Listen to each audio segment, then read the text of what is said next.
This episode is powered by Specialized Recruiting Group in Livonia, helping businesses find top-tier talent and professionals land their next big opportunity. Welcome to Ghosted by the Machine, the podcast where job seekers break through the algorithm and finally get heard. No filters, no bots, just real conversations about what's actually happening in today's hiring system. I'm your host, Mark Lane, and today we're talking with someone who's seen hiring from multiple angles as a recruiter, business owner, and founder focused on improving the candidate experience. Megan Juliano is the founder of DG, I hope I got that right, Staffing Solutions, and CEO of JobGhost, a platform designed to help bridge the communication gap between employers and candidates. Megan, welcome to Ghosted by the Machine. Thanks, Mark. Thanks for having me on. So, Megan, before we get in all that hiring stuff, tell us a little bit about yourself. How did you end up in recruiting, and what have you learned along the way working with both candidates and growing companies? The short story of how I got into recruiting is that basically I started my real big girl career working in a call center, collecting on student loans. I was getting yelled at all the time and I was on the phone all the time. And I had a couple of friends who were in recruiting and they were basically on the phone all day too, except for they were making commissions and not getting yelled at as much as me. So I was like, I need to find a way to do that. And so I got into recruiting about 8 years ago. Started off recruiting recruiters, recruited in finance for a little bit, and then was in tech for quite some time. And then since starting Digi, I've mostly focused on placing sales and go-to-market talent at SaaS startups. Okay. And you want to talk a little bit about JobGhost at all? Yeah, so JobGhost is a platform that we had created for hiring managers, recruiters, HR executives, anybody that hires to help them prevent any ghosting from happening on their end. So it's basically like automatic follow-ups and things that they can enable to ensure that they never ghost a candidate. That's great. Anytime I hear ghosting, my ears go up, you know. So Yes, it's a big problem. one thing I've heard you say is that these companies aren't losing candidates because of compensation, they're losing them in the gap. So what do you mean by that? And what's happening between employers and candidates that causing people to walk away? Yeah, so what I meant by that is that a lot of times companies are not having trouble filling roles because they're not meeting candidates' salary expectations or whatever it is. It usually comes down to their interview process and how long it's taking them really to get through the process, as well as to give those critical updates that are needed along the way to keep candidates engaged and feeling excited and like they're a good fit for the company as a whole. So do you see ghosting as a big communication breakdown? As you know, we talk about it all the time that the biggest frustration with job seekers is being ghosted by the employer. And, where do you sit on that? I think it's huge. I mean, I see ghosting happen on both sides, which we could also get into, from being ghosted by candidates as well.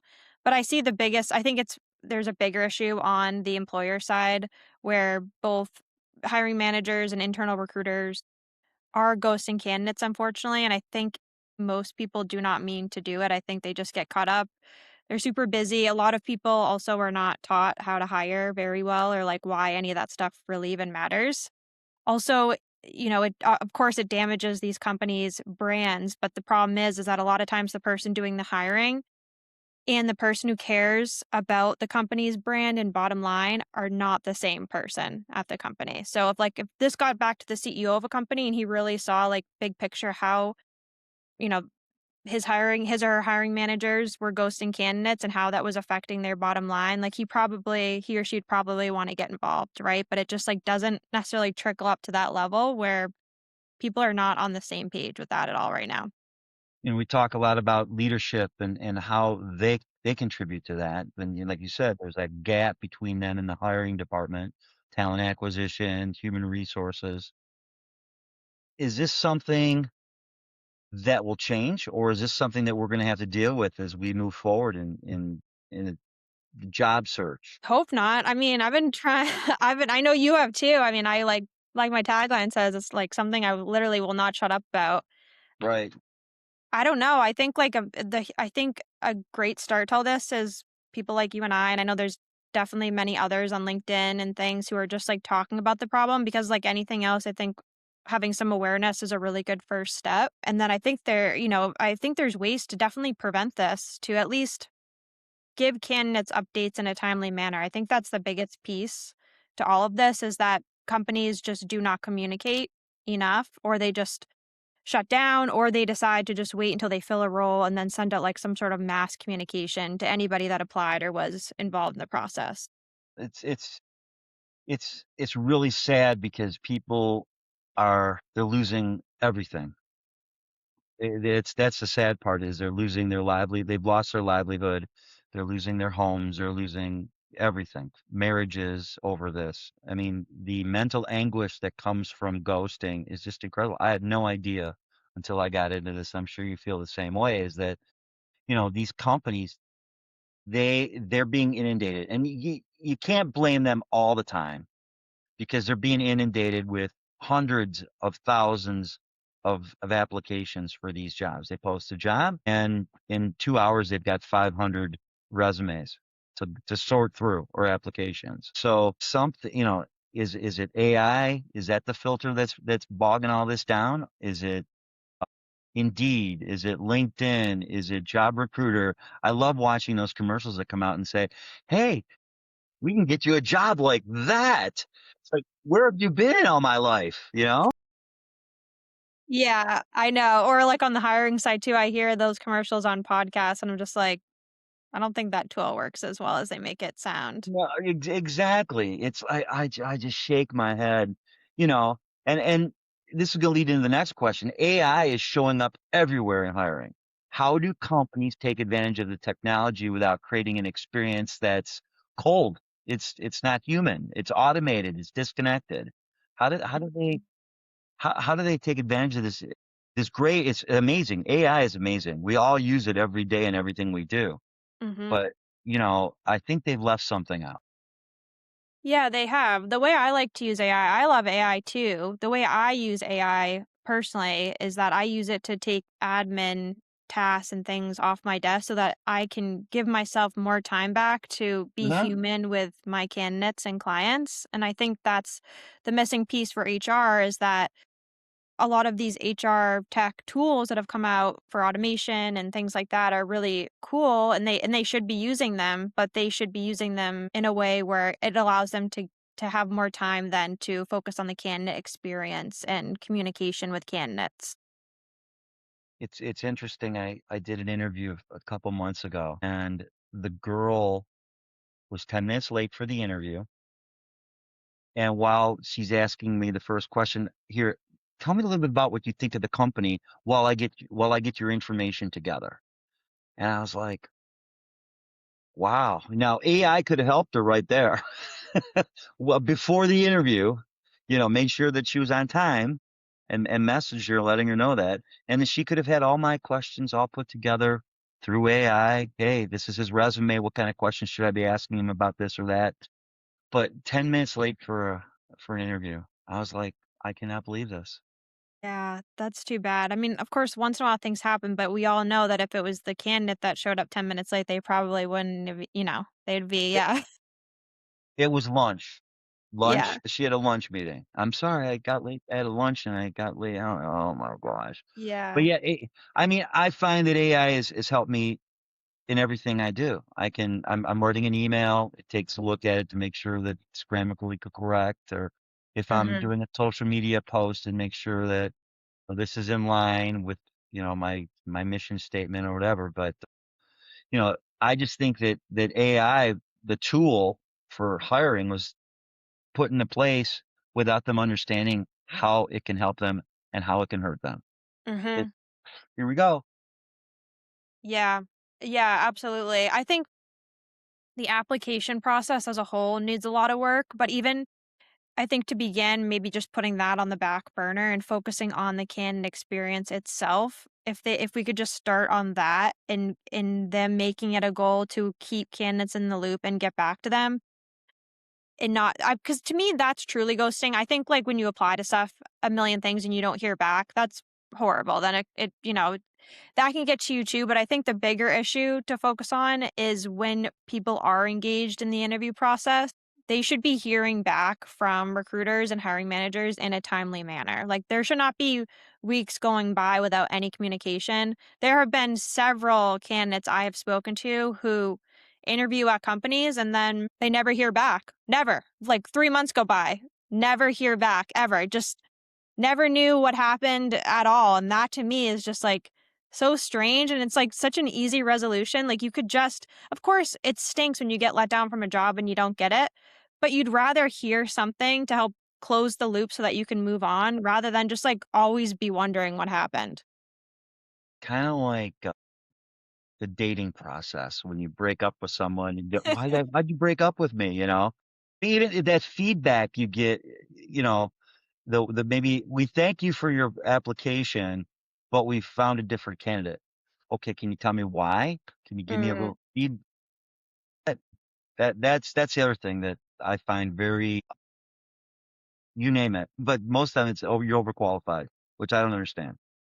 yeah, I know those blanket messages are tough too. I can see both sides because I think the fear is sometimes if and I'm not saying this is right, I think it's just how it is. Like if you give away too much information, there's like a fear of being, sued or something, but also like not giving any information is really not helpful to anyone either. I think that's what's nice about working through a recruiter if you can too, is usually they're able to get you a little bit more feedback versus just a blanket, denial email.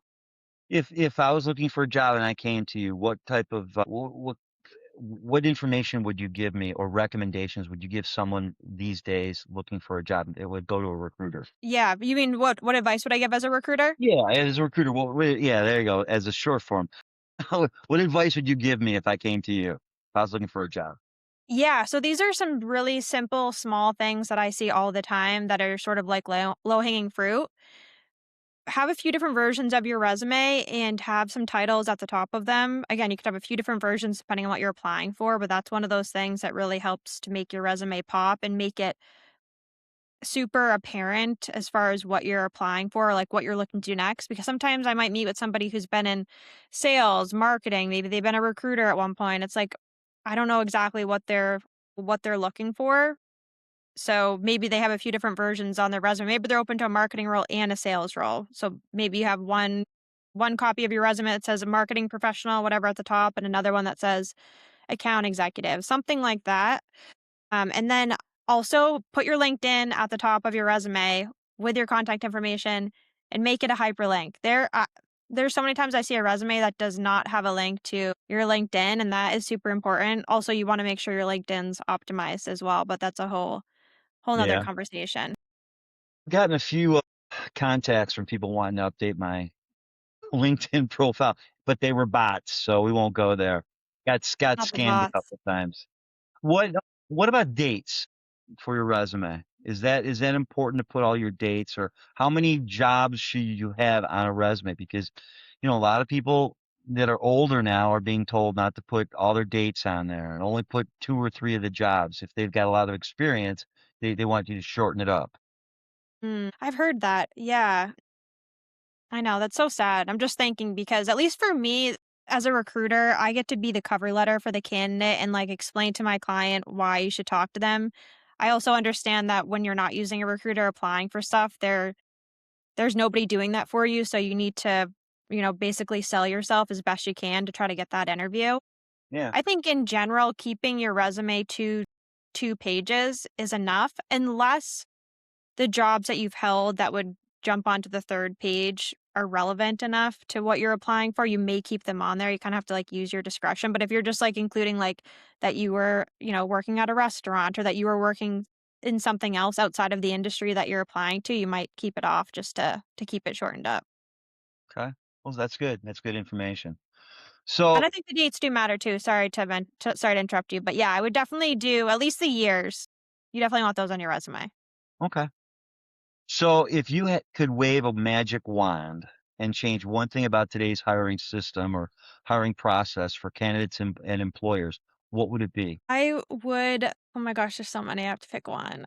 I would really hope that hiring managers, anybody doing hiring really or recruiting, would put more of an emphasis around the candidate experience and understand why that matters and make it a goal to treat hiring and recruiting like an actual priority, if it is a priority, and get back to people in a timely manner and keep the process moving. So that's I wish they would do that. God, I wish they would do that.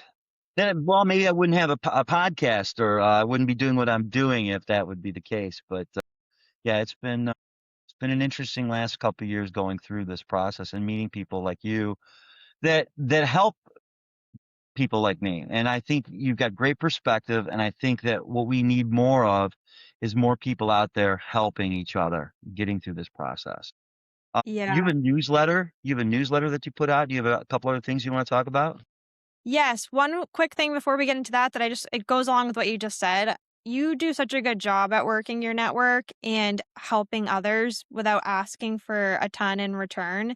And I think that's a really good point right there that I was going to mention too. It sounds really like counterproductive, counterintuitive to, when you're searching for a job to just like be focused on giving, but it does help to be able to be that type of person in general who's looking to help others because you never know when things could come back around your way, or maybe somebody that you shared a job with has just landed at a new company. Now they've also put your name in the hat for another position that's open. You just don't know. And, I notice with me, there's always people in my inbox asking me to do things for them, which is fine. I love helping people. But it is interesting to see that more people than not are focused on helping themselves versus helping others. So I think if more people could treat their search the way that you have, Mark, that would really go a I long appre way for them. I really appreciate that. It's you have to. I believe you have to, and you have to network, and you have to build relationships, and that's really You have to. when you're in business, you have to build relationships. And I felt that during my journey, I was looking for a job and looking for a new career. I had to just let it out, just let it all out, and see and let God help me. That's all I Hmm. could do is He's got a plan, and I had to do that. He And does whoever for out sure. and if anybody out there that needed help, I was going to help them, and I'm still doing it. I think it's You really, are. but I really appreciate that, and I appreciate you joining us today. But I want to hear a little bit about your newsletter also. Yeah, yeah. So I started this little trend on LinkedIn called Friday Feedback. And basically, what it means is like, hey, make sure that you give candidates feedback before the weekend on a Friday. And also, if you're owed feedback, it's a good time to check in before the weekend, not just sit around and wait for it. And so that inspired me to also create some other stuff around the Friday feedback trend called, I guess I call it the Friday Feedback Club. It's a free community that I've created for job seekers. We just got it started, so it's very, very new, but there's a community in there where people can help each other and chat back and forth and exchange notes. And I'm going to be doing some lives in there, and we're going to have some really cool guest speakers too. Then I also have a weekly newsletter called the Friday Feedback Club that drops every Friday. I put like tips and tricks in there and insights and things I'm coming across that I think might be helpful for people to read, whether they're hiring or looking for a job. And I also spotlight some of my candidates that I've met with recently and jobs that I'm working on. And what fields are you working with right now? I mainly focus in the SaaS startup space. I do a lot of work in health tech, but also in other industries too, like fintech, insure tech. Just depends, but that tends to be my area of focus. But I love helping people in general, which is what inspired me to create the newsletter and the community. Well, Megan, thank you so much for your insight and for joining us today and bringing both the recruiter and the founder perspective to this conversation. And you almost got me tearing eye when you were talking about me, so I really appreciate it also. And we do this show because we want to get that information out there about ghosting, about jobs, the journey. So if you're watching or listening and thinking, "Hey, I've experienced that too," you're not alone. And if you'd like to share your story, feel free to email me or send me a DM. And if you want to stay plugged into the real stories, real insights, and the real humans behind today's hiring system, make sure to follow and subscribe. We've got new episode shorts and conversations every week. And you can also check us out on the Roku and Fire TV with the HR channel these days. And if your organization believes in making hiring human again, which we all want, and want to support conversations like this, we're opening up a few sponsorship spots. So feel free to reach out. I'm Mark Lane, and this is Ghosted by the Machine because behind every application, there is a human. Let's make hiring human again. And Megan, thank you again for being with us today. Thanks so much, Mark. Thanks for all that you do.